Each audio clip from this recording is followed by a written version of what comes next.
Cette vidéo est sponsorisée par mon second cerveau pour stocker toutes ces informations de campagne. Une révolution dans le Personal Knowledge Management. On oublie, pour gérer sa campagne, on oublie Notion, Obsidian, Zettelkasten, Excel, tout ça c'est fini.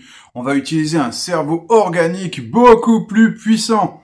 Regardez, j'ai stocké toutes les infos de ma campagne dans le cerveau de ce lapin crétin et ben oui. Bon, c'est pas encore au point. Et ben oui. Salut messieurs, mesdames, personnes non binaires. Alors aujourd'hui, on va débuter une série de 5 vidéos sur la narration partagée. Ouais, non, ne pars pas tout de suite. J'ai pas forcément dit jeu sans MJ. Tu vas voir que la narration partagée, en fait, ça recouvre des notions très très larges. Il y en a là où tu l'aurais pas forcément vu. Et donc ça va être intéressant de débroussailler tout ça. Alors bien sûr, il y a des moments où on parlera de jeux sans MJ. Mais vraiment, on va parler de plein d'autres choses. Et en l'occurrence, le premier sujet est justement plutôt centré sur le jeu avec MJ, puisqu'on va parler de campagne. Et l'un des intérêts, en fait, de jouer une campagne, c'est de voir se développer une méta-intrigue ambitieuse, et aussi de voir ces personnages s'étoffer peu à peu. Mais ce soufflet, il peut retomber, en fait, quand les séances, elles sont trop espacées. Et du coup, d'une séance sur l'autre, les joueurs ont oublié, parfois même le MJ, ont oublié des gros bouts de l'intrigue, et du coup, l'implication n'y est plus, quoi. Je te renvoie sur un article que j'ai écrit qui parle d'approbation et d'implication avec part de ces notions-là. Alors, pour lutter contre ce problème d'oubli et de désengagement, il y a déjà des solutions intra-parties que je vais aborder rapidement. Les solutions intra-parties, c'est de prendre des notes efficaces durant le jeu. Il y aura une vidéo sur le sujet, mais je peux déjà je vérifierai, mais je pense qu'en biblio, je peux quand même te mettre un article de Lapin Marteau sur le sujet. Après, c'est dans leur grosse brique, là, la boîte à outils du meneur de jeu. Et tu peux aussi résumer, en fait, au début de partie, résumer la partie précédente. Et par exemple, il y a un jeu comme Légende de la Garde qui va récompenser ça, c'est-à-dire qu'au début d'une partie de Légende de la Garde, les souris font un rapport, en fait, à la chef des souris, et donc quelqu'un de la team doit se dévouer, en fait, pour faire un rapport, et cette personne va être récompensée par de l'XP. On peut aussi jouer tout simplement plus souvent, parce que si c'est le problème, c'est le temps qui s'écoule entre les parties, il faut jouer plus souvent. Ou alors on peut jouer moins longtemps. Donc je te renvoie au concept de burst, qui est le concept de campagne courte, tout simplement. On peut aussi utiliser des campagnes à durée modulaire, par exemple ma campagne L'Ordre et le Sauvage en développement. C'est une campagne à durée modulaire, c'est-à-dire que en fonction du temps que tu as devant toi, t'es pas obligé de faire jouer tous les scénarios de la campagne, il y en a qui sont facultatifs. Et donc tu peux transformer une campagne un petit peu longue en campagne courte de cette façon. Mais cette vidéo n'est pas là pour parler des solutions intra-parties, des solutions à l'oubli et au désengagement du fait du temps qui s'écoule entre deux séances. On va plutôt s'intéresser ici à la notion d'interpartie. Donc l'interpartie, c'est des parties de jeu de rôle entre les séances principales de ta campagne, mais des parties sous un format différent. Et voilà, les interparties permettent de rendre la campagne plus vivante dans la durée et aussi de faire exister des aspects qu'on n'aura pas le temps d'aborder par ailleurs. Donc, par définition, une interpartie ne peut pas réunir tout le cast, parce que si tu réunis tout le monde, en fait, t'es en train de faire une vraie partie, quoi. C'est pas une interpartie. Mais tu peux quand même faire interagir le cast entier, par exemple, en jouant entre les parties, en jouant au format textuel. Donc, on peut jouer en asynchrone, c'est-à-dire que les joueurs postent leurs messages quand ils ont le temps et tout, et puis on y répond quand on a le temps, quoi. On peut aussi jouer en synchrone, c'est-à-dire qu'on va se retrouver sur un serveur pendant une demi-heure, pendant une heure, tout le monde en même temps, et puis on discute en direct, on réagit en direct aux messages des autres. Pour toutes ces choses-là, en fait, en termes d'outils, ça peut être intéressant d'avoir un Discord, en fait, pour ta campagne. Déjà, la simple existence d'un Discord risque de faire émerger comme ça des interactions textuelles sauvages et tout, sans que tu es forcément obligé à ce que ça se passe. Voilà, donc tu vas avoir tu vas avoir du roleplay, enfin, tu vas voir que des fois les joueurs vont faire du roleplay pur, voilà, sans que t'aies rien demandé, juste parce qu'il y a un Discord qui existe, et donc il y a un espace pour ça, quoi.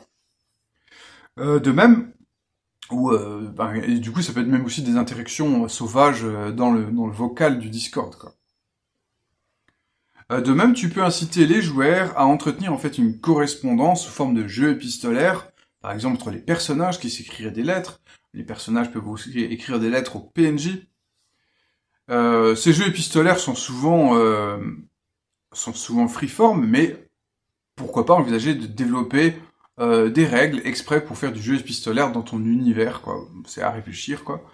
De même que tu peux, pourquoi pas, envisager d'utiliser les règles de certains jeux épistolaires. Alors, il n'y a pas beaucoup de jeux épistolaires avec des règles, honnêtement.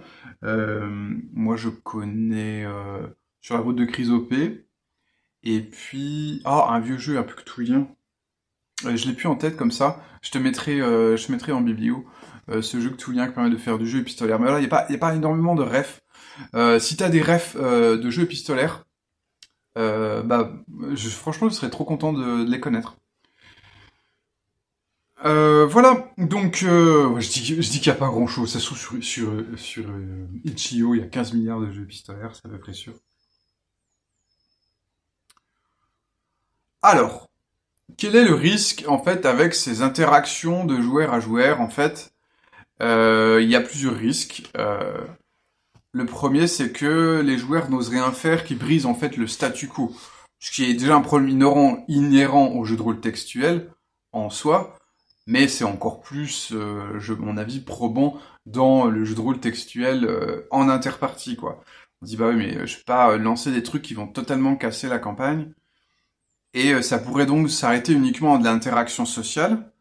Après, le risque inverse existe également, c'est-à-dire que eh bien les joueurs en jouant, tu vois, sans se concerter avec MJ, peuvent entre guillemets prendre des décisions même dans la peau du personnage, mais qui vont totalement bousculer le décor. Et du coup, toi en tant que MJ, à un moment tu reçois un mail où on dit ah en fait on a brûlé le QG du méchant. Voilà, face it, gère cette information comme tu peux.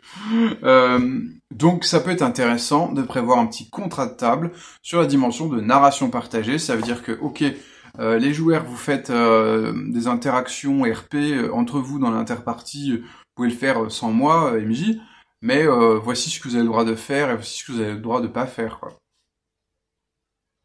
Alors, je vais un petit peu m'arrêter sur le format le plus courant d'interpartie, parce que là, tout ce que je viens d'évoquer, c'est finalement peut-être un peu marginal. Le format le plus courant d'interpartie, c'est le 1v1, c'est-à-dire MJ qui va avoir une interaction avec un ou une joueur, quoi. Peut-être que tout le monde aura droit à son interaction, mais c'est pas sûr, quoi. Alors, l'avantage du 1v1, en fait, de l'interpartie 1v1, c'est qu'on va pouvoir grandement développer l'intrigue perso de chaque joueur, quoi. Alors souvent, ces interparties, elles peuvent utiliser le système de jeu utilisé dans la campagne, mais elles peuvent aussi facilement se faire en freeform, quoi, sans règles, en pur RP. Et l'avantage de faire ces interparties, c'est que ça permet de goûter au charme particulier du jeu de rôle 1v1, qui a quand même une dimension assez différente du jeu de rôle avec plusieurs PJ, quoi. Et là-dessus, je te renvoie à la vidéo du bon MJ qui parle de ce sujet, et aussi à un vieil article qui s'appelle Why Two Players, voilà, sur le jeu de rôle à deux, quoi. Alors, dans ces interparties 1v1, on peut aussi envisager peut-être de partager un peu plus la narration que dans la partie multi, parce que ça peut être plus fluide en face à face, et on peut se permettre peut-être plus de liberté. On peut aussi envisager d'utiliser pour ce 1v1 un jeu dédié. Par exemple, ma game de Donjons et Dragons, eh bien, si je fais un 1v1 avec le paladin, je peux utiliser le bien nommé jeu de rôle Paladin, qui est un jeu de rôle, en fait, pour gérer des personnages qui ont un code d'honneur à suivre et tout. Et donc, comme ça, dans mon 1v1, je vais pouvoir un petit peu appuyer sur ce côté code d'honneur du paladin, et on va lui faire vivre des intrigues perso autour de ça, quoi. Ce qui permet au passage d'ailleurs de peut-être satisfaire tes envies d'expérimentation ludique, alors même que tu as une campagne au long cours qui t'astreint à rester sur le même jeu.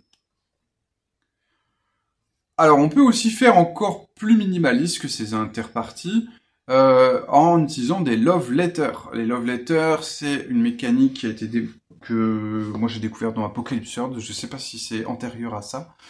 Bon, bref, tu me diras si dans les crédits d'Apocalypse World, ils créditent la love letter à quelqu'un d'autre. Bref, la love letter, c'est en gros MJ qui va t'écrire un petit papier, il te propose une situation, te demande ce que tu fais, éventuellement tu peux avoir un jet de dés à faire, qui utilise des caracs habituels, qui utilise un des moves de ton personnage, ou qui... ça peut être ce qu'on appelle un move custom, par exemple... t'es dans une taverne, est-ce que tu te bagarres avec 1, 2 ou 3 nains? Jette 2d6 plus nains. Et puis donc, en fonction des résultats, si tu fais un 10 plus, eh ben t'es super amoché, parce que tu t'es battu avec 3 nains, mais par contre, la gloire est sur toi. Si tu fais un 7-9, le combat est un peu statu quo et tout, mais les nains deviennent tes potes. Et puis si tu fais un 6 moins, eh bien t'es juste amoché. Et où vas-tu penser tes plaies, tu vois? Donc on peut poser aussi des petites questions orientées, rajouter la love letter. Je t'ai improvisé un petit exemple de love letter. Combat de nains. Je vais me faire cancel. Je suis désolé, il y a des mots qui sortent de ma bouche, je contrôle pas. Bon, bref. Comment dire?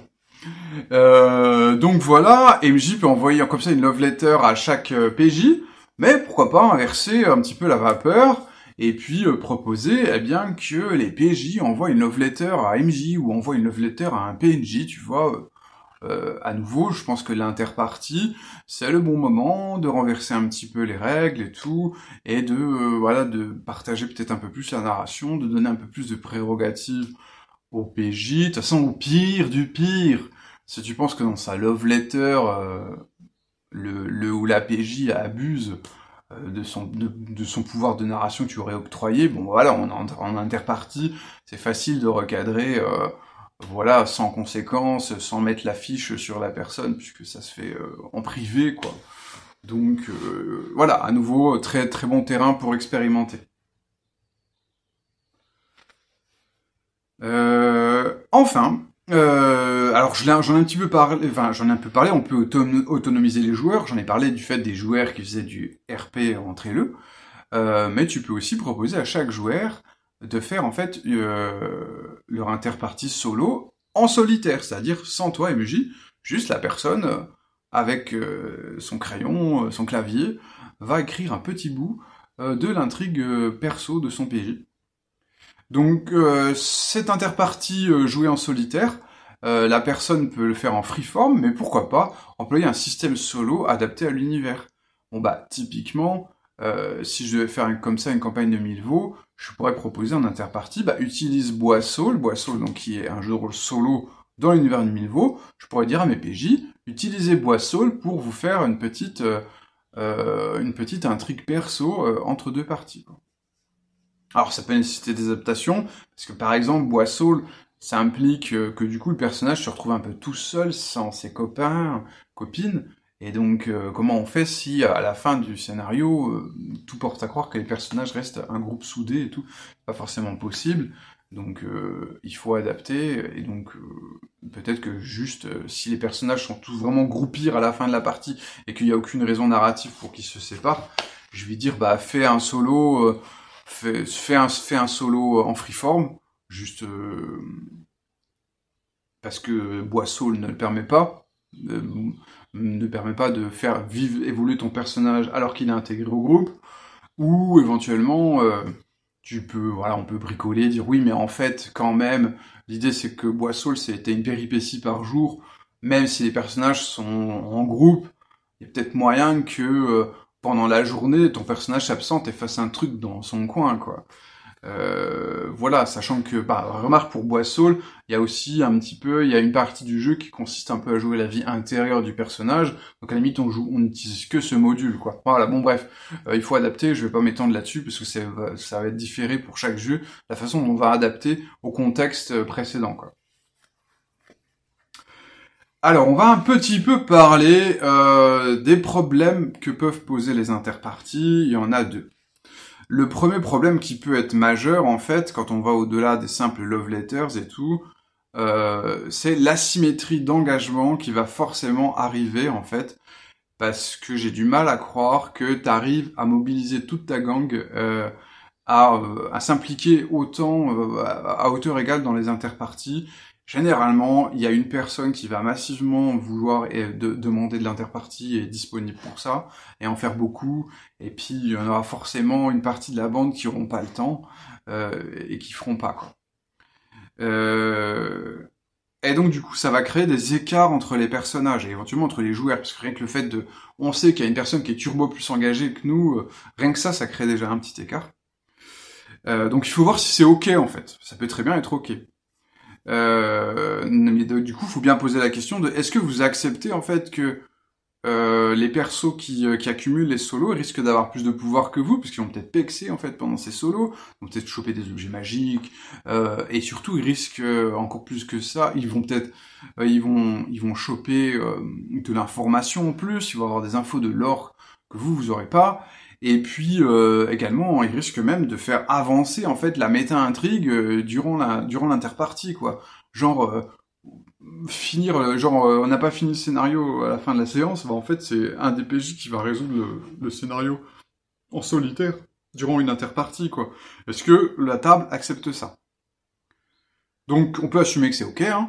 Mais si ça pose problème, il va falloir dégonfler la notion d'enjeu, c'est-à-dire expliquer en quoi c'est pas forcément grave qu'il y ait une asymétrie entre personnages, en quoi l'objectif c'est pas qu'on résolve ensemble les méta-intrigues, et l'idée pour vraiment dégonfler cette notion d'enjeu, c'est plutôt que de jouer pour la résolution d'une intrigue, c'est de jouer ou pour la création d'une histoire précise, c'est de jouer à ce que j'appelle, jouer à la dérive, se laisser porter en fait par la fiction, par la logique des événements, par le cours des choses.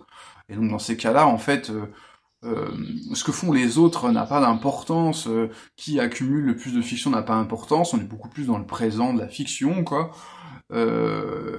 Et c'est aussi un peu ce qu'on appelle jouer pour voir ce qui va se passer. Mais bon, ce que je dis, c'est, je pense, moins évident dans les jeux à niveau, parce qu'évidemment, si un personnage passe un niveau pendant que toi tu dors, voilà, ça peut créer quand même des asymétries un petit peu embêtantes. Ou alors, ce qu'on peut faire, là j'ai dit négocier la notion d'enjeu à l'échelle de la campagne où tout le monde joue, mais on peut dégonfler la notion d'enjeu plutôt à l'échelle de l'interpartie. C'est-à-dire que les interparties vont pas être des moments où le personnage va accumuler de la puissance, de l'information ou avancer sur la méta-intrigue, mais ça va être des moments plus intimes, où le personnage, en fait, va avancer sur son intrigue perso, ou tout simplement sur des trucs carrément plus introspectifs, quoi. Bon, alors, il se pose aussi la question de... En fait, quand on fait notre interpartie, notamment une interpartie 1v1, on peut se retrouver à avoir besoin du personnage d'un autre, quoi. Ouais, mais en fait, là, Legolas, il veut faire un truc, mais il a forcément besoin de Gimli, quoi. Enfin, toujours besoin de Gimli. Par exemple, pour se combattre dans The Turn. Non, je n'ai pas dit ça. J'ai pas dit ça. Comment on fait quand on a besoin d'un autre PJ et que la personne n'est pas là pour l'interpréter? Est-ce que quelqu'un d'autre peut l'interpréter? C'est-à-dire MJ va interpréter Gimli, ou peut-être même la personne qui interprète Legolas va interpréter Gimli en plus? Est-ce que c'est autorisé? Ou est-ce que Gimli, c'est chasse gardée, personne ne joue Gimli à part son ou sa joueur, quoi. Du coup, si c'est chasse gardée, ça veut dire quoi? Ah bah là, j'ai besoin de Gimli, bon bah il faut que j'arrête l'interpartie, et puis on verra ça quand on va tous se retrouver. tout ça, c'est à négocier, je pense, encore en contrat de table. Cette notion de propriété des personnages durant l'interpartie. Bon, après, quand bien même si tu négocies en disant c'est ok, je pense que ce qui est pas ok, par exemple, c'est dire au début de la séance, bah écoute, Gimli, je suis désolé, mais en fait, pendant une interpartie avec Legolas, tu es mort. Je suis désolé, et je m'arrête là, parce que je vais encore faire une blague borderline, donc je m'arrête là. Donc, pour éviter ces écueils-là, en fait, on peut aussi dire, non, en fait, l'interpartie ne va pas être utilisée pour jouer, mais pour faire autre chose que du jeu. MJ, que peut faire MJ par exemple? MJ va préparer son prochain scénar, c'est déjà du boulot. Peut-être aussi envoyer aux joueurs des playlists, des énigmes, des infodumps ciblés, c'est-à-dire au fait, cher ami barbare, il est temps quand même que je te balance de l'infodump sur les terres barbares parce qu'on va bientôt y arriver et comme t'es censé en venir, c'est bien que tu sois au parfum là-dessus. Donc voilà, pendant dans les 15 jours qui entrecoupent nos deux séances, tu as ce petit PDF à lire, quoi. On peut aussi, MJ peut envoyer le compte-rendu de la partie précédente aux joueurs. Bon, après, je signale que ça peut être des joueurs qui écrivent le compte-rendu de partie, c'est pas forcément le boulot de MJ, pas que MJ a déjà beaucoup de boulot. Voilà. Je ferai une vidéo sur rédiger les comptes-rendus de partie, donc j'en parle pas plus, hein. Et les PJ, que peuvent faire les PJ en fait dans l'interpartie, hormis jouer? Eh bien, ça peut être rédiger par exemple des poèmes, ça peut être créer des mémorabilia. Donc les mémorabilia, c'est des créations artistiques, des objets que tu peux façonner en fait, et qui vont être liés à ton personnage, à la partie, souvenirs. Tu peux faire des dessins, voilà, dire tiens, pendant l'interpartie, j'ai dessiné le personnage du barbare. Voilà. Plein de choses qu'on peut faire comme ça, quoi, et qui vont entretenir la flamme, tout simplement, quoi. Savoir que il existe des jeux qui sont centrés sur la création de mémorabilia, ça s'appelle notamment les Keepsake Games, et donc peut-être que tu peux envisager d'utiliser un de ces jeux pour te guider dans la création de ton mémorabilia. Alors, tout ceci, en fait, tout ce que j'ai expliqué, ça fait partie en fait du jeu de rôle en tant qu'expérience pervasive. Alors qu'est-ce que c'est que ce gros mot? En fait, le jeu pervasif, c'est le jeu qui va persister dans la réalité, c'est-à-dire et dans le temps. C'est-à-dire que grosso modo, on a fini de jouer, mais le jeu continue, quoi.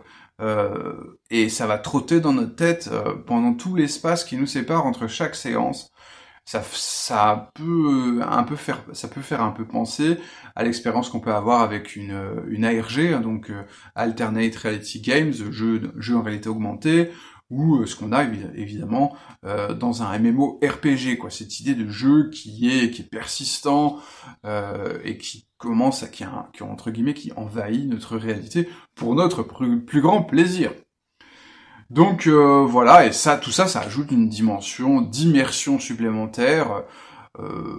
Moi, j'ai un de mes plus grands souvenirs de cette sorte, c'est une fois j'ai un rendez-vous amical avec deux personnes qui jouaient dans une campagne que je maîtrisais, et en fait les deux personnes se sont mis à discuter d'un débat philosophique qu'il y avait entre leurs personnages. Le débat philosophique, c'était est-ce qu'il faut tuer les humains ou pas? Je veux dire, c'était waouh. Bon, bref, c'est typiquement un débat de rôliste, quoi. Et en fait, les deux personnes commencent à en discuter et la discussion a duré 2 ou 3 heures, quoi. Puis moi, j'étais là avec mes popcorn, je les écoutais et tout. Donc voilà, c'était assez cool, quoi. Bon, à cette époque, quand on était jeunes, on pouvait faire ça, gaspiller 3 heures de notre temps juste à faire du RP en roue libre. C'est génial. Mais franchement, j'ai envie de retourner. Je veux retourner dans les années 2000, rien que pour ça. Là-dessus, si consenti, je te fais des gros bisous. Et puis, on se revoit la prochaine, toujours sur ce sujet de la narration partagée. Salut!